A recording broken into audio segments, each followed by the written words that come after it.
Hello दोस्तों, कैसे हैं आप सब। अगर आपको दिल को छू जाने वाली कहानियाँ पसंद हैं तो चैनल को सब्सक्राइब ज़रूर करें। मेरा नाम पूजा है। मेरी उम्र 32 साल की है और मैं कानपुर के पास एक छोटे से इलाके में रहती हूँ। देखने में मैं बिल्कुल देसी टाइप की औरत हूँ। लंबी काली जुल्फ़ें, गेहूँ सा रंग, बड़ी बड़ी आँखें जो बात करते वक्त चमक जाती हैं, और बदन ऐसा भरा भरा कि साड़ी पहनकर चलती हूँ तो लोगों की नज़रें रुक जाती हैं। हाँ, थोड़ा मोटापा है, पर वो वैसा ही है जो मर्दों को पसंद आता है। कमर थोड़े चौड़े, छाती ऊपर से टाइट ब्लाउज़ में दिखती है और चलते वक्त थोड़ा हिलती है। लोग कहते हैं कि मेरी चाल चलन में कुछ अजीब सा नज़ाकत वाला आलस है, जैसे मैं चलती नहीं बहती हूँ। मेरी मम्मी हमेशा हंसकर कहती थी कि लड़की की सुंदरता उसके कपड़ों में नहीं, उसके उठने बैठने की आदतों में होती है। शायद उसी की वजह से मेरा हर हाव भाव थोड़ा धीमा है कि न है, वो वाला धीमा जो खुद ब खुद किसी की नज़र रोक ले। मेरी लंबी काली भूरी चोटियाँ हमेशा कमर से नीचे गिरती हैं और चलते समय हल्का सा झूलती हैं। मेरे गाल बहुत जल्दी लाल हो जाते हैं, गर्मी से नहीं, शर्म से भी नहीं, बस किसी की बहुत तेज़ नज़र पड़ जाए तो दिल की धड़कन थोड़ी तेज़ हो जाती है और गालों पर हल्की गुलाबी आंच उतर आती है, जैसे तवा ज़रा गर्म हो लेकिन रोटी रखी ना हो। मैं हमेशा कहती हूँ कि मैं सुंदर नहीं हूँ, पर लोग मानते ही नहीं। मेरी शादी को 10 साल हो गए, पर पति बाहर दिल्ली में जॉब करते हैं। महीने में 1-2 बार ही आते हैं। बच्चे नहीं हैं तो घर में अकेलापन महसूस होता है। रात को बेड पर लेटती हूँ तो सोचती हूँ कितनी गर्मी है बदन में, पर अब आदत हो गई है। आज मैं तुम्हें अपनी ज़िंदगी की एक कहानी सुना रही हूँ जो मेरे भांजे रोहन के साथ जुड़ी है। शुरू से सुनो। ये सब शुरू हुआ कुछ महीने पहले, जब रोहन का कॉलेज का एक बड़ा प्रोजेक्ट था। रोहन मेरा पति की बहन का बेटा है। उम्र उसकी 22 साल। इंजीनियरिंग कर रहा है हमारे शहर के कॉलेज में। हॉस्टल में रहता है, पर घर से दूर नहीं। बचपन से जानता है मुझे। वो छोटा था तब मैं उसे गोद में उठाती थी, खिलाती थी। अब बड़ा हो गया है, लंबे कद का, स्ट्रॉन्ग बदन, जिम जाता है। चेहरा ऐसा कि लड़कियां घूरती हैं, पर वो शर्माने वाला लड़का है। एक दिन उसने फ़ोन किया। मामी, मेरा प्रोजेक्ट है, कंप्यूटर पर बहुत काम है, हॉस्टल में नेट स्लो है, आपके घर आ सकता हूँ रोज़ शाम को हेल्प लेने। मैंने सोचा, अच्छा है, घर में कंपनी मिलेगी, अकेलापन कम होगा। मैंने कहा, हाँ आ जा, मैं मदद कर दूंगी जो भी समझ आए। उसने कहा, कल से आता हूँ। मैं खुश हुई, सोचा कुछ नई बात आएगी ज़िंदगी में। रात को बेड पर लेटी रही, सोचती रही उसके बारे में। अगला दिन था। दोपहर के 3 बजे वो आया। मैं किचन में थी, गर्मी थी, पसीना आ रहा था। मैंने सिंपल कॉटन की साड़ी पहनी थी, ब्लाउज़ का गला थोड़ा खुला सा पसीने से चिपका हुआ। डोरबेल बजी। मैं गई खोलने, हाथ गीले थे पानी से। वो खड़ा था, बैग में लैपटॉप, टी शर्ट, जीन्स पहने, फ्रेश दिखता था। मामी नमस्ते, उसने मुस्कुराते हुए कहा। मैं हंसी। अंदर आ, जूते उतार कर बैठ जा। वो अंदर आया, सोफे पर बैठा, बैग साइड में रख दिया।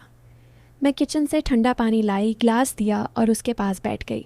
मेरा दुपट्टा थोड़ा स्लिप हुआ बैठते हुए, मैंने एडजस्ट किया। क्या प्रोजेक्ट है बता। उसने लैपटॉप निकाला, खोला और बताने लगा। कुछ सॉफ्टवेयर डिज़ाइन का, कोडिंग और डाटा कलेक्ट करने वाला। मैं थोड़ा कंप्यूटर जानती हूँ, पति ने सिखाया था तो समझ रही थी। वो स्क्रीन दिखा रहा था। मैं उसके पास शिफ्ट हुई देखने, मेरा कंधा उसके कंधे से लग गया थोड़ा। लग रहा था जैसे कमरा गर्म हो गया, पर मैंने इग्नोर किया। फिर लंच खाते हुए वो बोला, मामी ये दाल कितनी क्रीमी है, आपकी तरह। क्रीमी सुन के मैं रुक गई, पर इग्नोर की।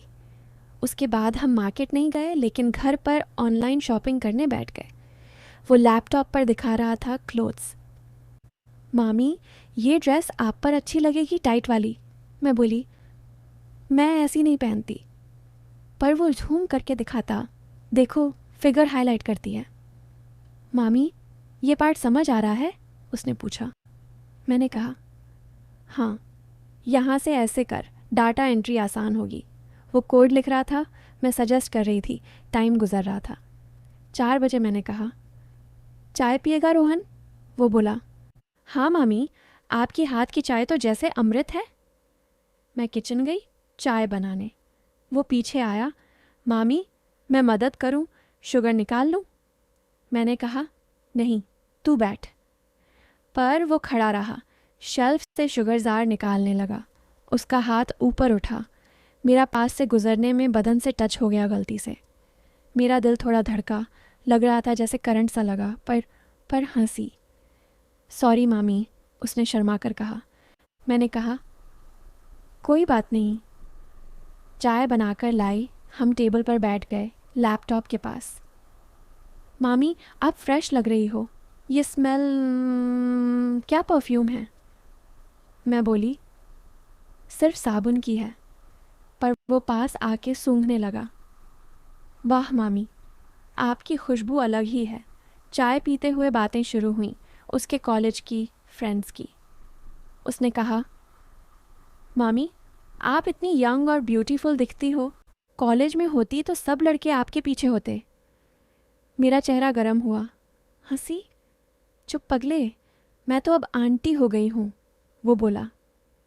नहीं मामी, आप तो अब भी जवान हो, बिल्कुल हॉट। हॉट शब्द सुनकर कुछ लगा, पर मैं जानती थी मजाक कर रहा है। चाय ख़त्म हुई, फिर प्रोजेक्ट पर लगे। वो टाइप कर रहा था, मैं देख रही थी। उसका हाथ माउस पर, मेरा हाथ टेबल पर, क्लोज। लग रहा था जैसे कुछ टेंशन है हवा में। 5 बजे वो बोला, मामी थोड़ा ब्रेक लेते हैं, दिमाग थक गया।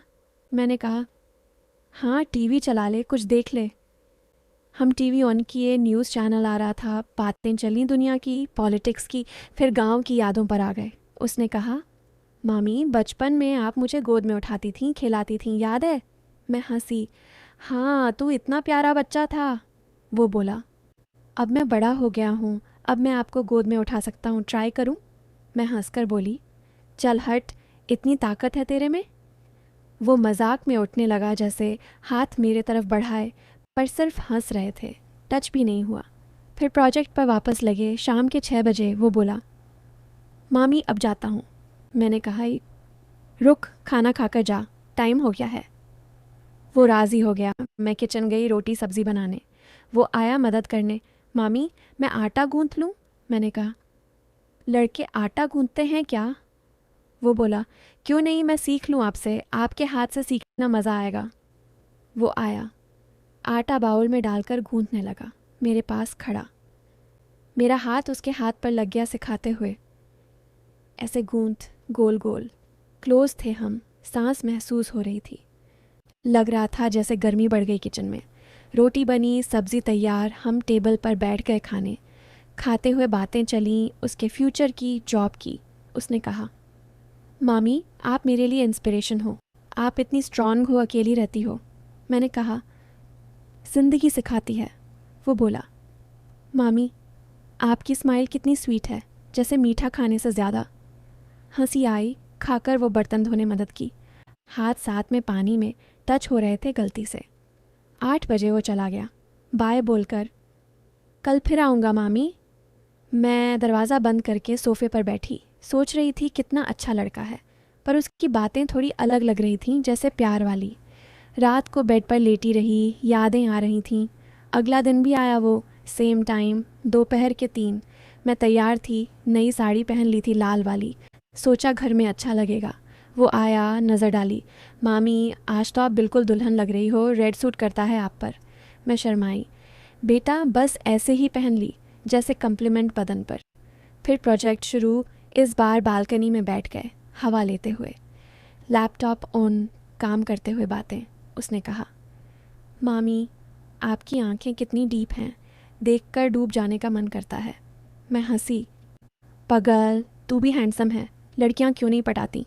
वो बोला, आप जैसी कोई नहीं मिलती मामी। सस्पेंस बना, काम चलता रहा, चाय पी, बातें। ये सिलसिला चलता रहा रोज़। धीरे धीरे बातें बढ़ रही थीं। एक दिन प्रोजेक्ट के बीच वो बोला, मामी आपके बाल कितने सिल्की हैं, छूने का मन करता है। मैंने कहा, बेटा ऑयल लगाती हूँ, पर लगता था जैसे टच की बात।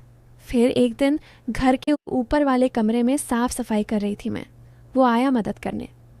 अलमारी से पुराने फ़ोटो निकाले, बचपन के। मामी ये फ़ोटो में आप कितनी हॉट लग रही हो, जवान। मैं लाल। चुप। क्लोज बैठ गए फ़ोटो देखते, उसका हाथ मेरा हाथ पर। बातें अब पर्सनल। एक शाम चाय पीते बालकनी में उसने हाथ पकड़ा। मामी, आप मेरे लिए सब हो। वो बताने लगा घर की प्रॉब्लम्स। मैंने सहारा दिया। कुछ महीने बाद ट्विस्ट। वो बोला गर्लफ्रेंड बनी है। मैंने मदद की। अंत में शादी, बॉन्ड फैमिली का, सब प्योर। ये कहानी थोड़ी अलग है। कभी हंसाती है, कभी सोचने पर मजबूर करती है। आखिर में लोग सोचते रहे कि कुछ होगा, लेकिन हुआ कुछ और अच्छे लोग देखते कि ये दोस्ती की कहानी है। सब खुश। दोस्तों, अगर आपको ये कहानी अच्छी लगी तो चैनल को सब्सक्राइब करें, शेयर करें और वीडियो को लाइक करें, शेयर करें। Thanks for watching.